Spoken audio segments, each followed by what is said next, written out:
Welcome back. Still taking your phone calls on the Borders and Borders hotline. 412-575-2600 is the number. Also taking your tweets at Josh Taylor HD. Mark on Twitter says, can't figure out Ivan Nova. Seems he's doing the same thing as last year. He starts off well, then kind of fizzles out later in the year. Why is that? I have two theories behind that. First theory is that he racks up a lot of innings in the early part of the year. When he's doing well, he's pitching longer, deeper into games, and it seems like he tends to log more innings. And in the second half of the season, maybe it's fatigue, I don't know. But that's one theory. The second theory I have is from points in the season to another point in the season, hitters adjust. That's the best way to look at it. Coaches get tape on you. They put together scouting reports on you. And if I had to put a scouting report together, if I'm an opposing manager or hitting coach and I'm putting together a scouting report in Ivan Nova, you know what I'm telling myself? Just wait to get a strike and swing at the first strike you see. Because he doesn't throw a lot of pitches out of the strike zone, doesn't throw a lot of balls. And when he does, he's bouncing curveballs. You can tell specifically when he's not throwing in the strike zone because it's so pronounced and it's so much of a difference. He's not really missing a lot on the edges. He's just really pounding strikes in the strike zone. So sooner or later, when you're throwing strikes at that high of a clip, you're going to get something that you like. And if you're waiting on something that you like, you're ready to swing at it and probably get a base hit. That's the two theories I have behind Ivan Nova. Let's go to Frank in Uniontown. Frank, you're on the Nightly Sports Call. Hi, Josh. Thanks for taking my call. Hello, Frank. Josh, what's the possibility of getting Bob Nutting on NSC and have him start fielding some questions from us fans? You have a better chance of me actually taking his job than getting him on this show. But don't you feel that maybe it would relieve some fans if they would start asking him some questions directly? You wouldn't even like what he said. And thanks for the call. Honestly, if I got him on this show, by some miracle, I got him on this show, and he started taking calls from fans, and you asked him questions, and he actually sat here and answered questions, you probably wouldn't like the answers he would give. I'm telling you that, because the Pirates tend to stick to the same script. They really don't deviate much off of what their message is. Even if the results on the field don't match it, they tend to stick to the same script. So even if he did come on this show and you asked him questions, even the most pointed things, he'd give you answers, and I'd be willing to bet the money in my paycheck plus what's in my pocket that you wouldn't like what he had to say.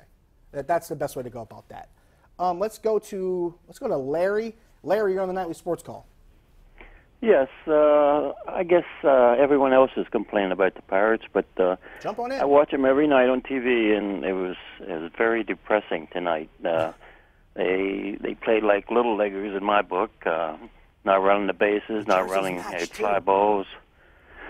The Cincinnati pitchers made them look like I don't know what, but with six or seven earned run average, and they were making them look like little leaguers. 6 straight strikeouts. How is that possible? I don't know. But thanks for the call, I guess. But yeah, I mean, everything he said's true. The Robert Stevenson, not Robert Louis Stevenson, the different guy. Robert Stevenson, 6 straight strikeouts to begin the game. It wasn't like it was Homer Bailey, who's no-hit them before. It wasn't like it was Johnny Cueto, who was there a few years ago. It wasn't like when they had, maybe even Bronson Arroyo, if you want to wrap your mind around that. It wasn't one of those guys. It was Robert Stevenson. It wasn't even Luis Castillo, the guy who's pitching tomorrow, who throws the flame-throwing fastball. It wasn't even that guy. It was Robert Stevenson that struck out the Pirates 6 straight times. That should really stick out to you as to what's wrong with this team. In the meantime, I don't know what better to tell you as far as how they don't deal well with the Reds pitching. I can't figure it out. I don't understand it. I haven't been able to understand it for a while now.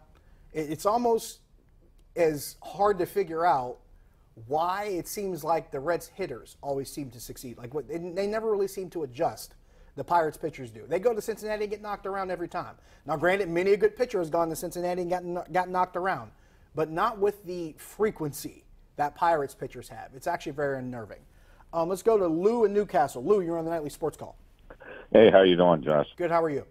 I want to see that Steeler game tomorrow. I want to see what Newcastle's own Malik Hooker, how he plays tomorrow against the Steelers. Yes. Good call. Mike Tomlin actually talked about Malik Hooker, was asked about him.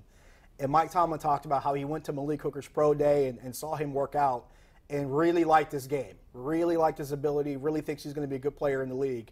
And the mere truth of it was the Steelers were just picking too low to have a shot at a guy like Malik Hooker. But, yeah, wishing him well. I'm one of those guys that roots for the local kid no matter what he does.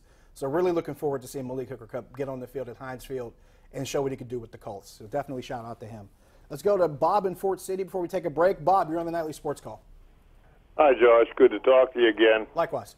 I had talked to you a couple of weeks ago about the practice schedule that they were using, and the lack of practice was hurting the NFL.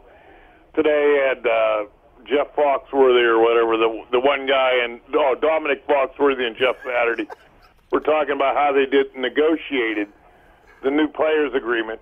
I mean, this is killing the NFL. People are getting injured. You've got penalties after penalties.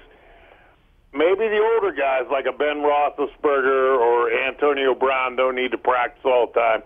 But to develop new people, some of these guys have to practice. The fans have to realize it. The owners have to realize it. Right. Do not talk. I mean, I'm in my 60s, but I played ball. When you go out to play football, there's a chance of injury. And, I mean, these guys, they're picking their profession. The other thing is, like, Tomlin doesn't say too much to you guys. I mean, he's a coach, but they wouldn't be bringing in all these different guys to look at in the secondary if they didn't realize that there was a problem with Cockrell and some of these other players. So that's what I'm saying. They got to develop. They have to do it on a 2-tier level or a 1-tier level. All right. That was all it was. And it's Paul Zeiss's son still at Pitt. Bob, I got to let you go. I'm up against the break, and you were making one huge run-on sentence. But everything you said sounded good, but I got to take a break. So we'll be right back.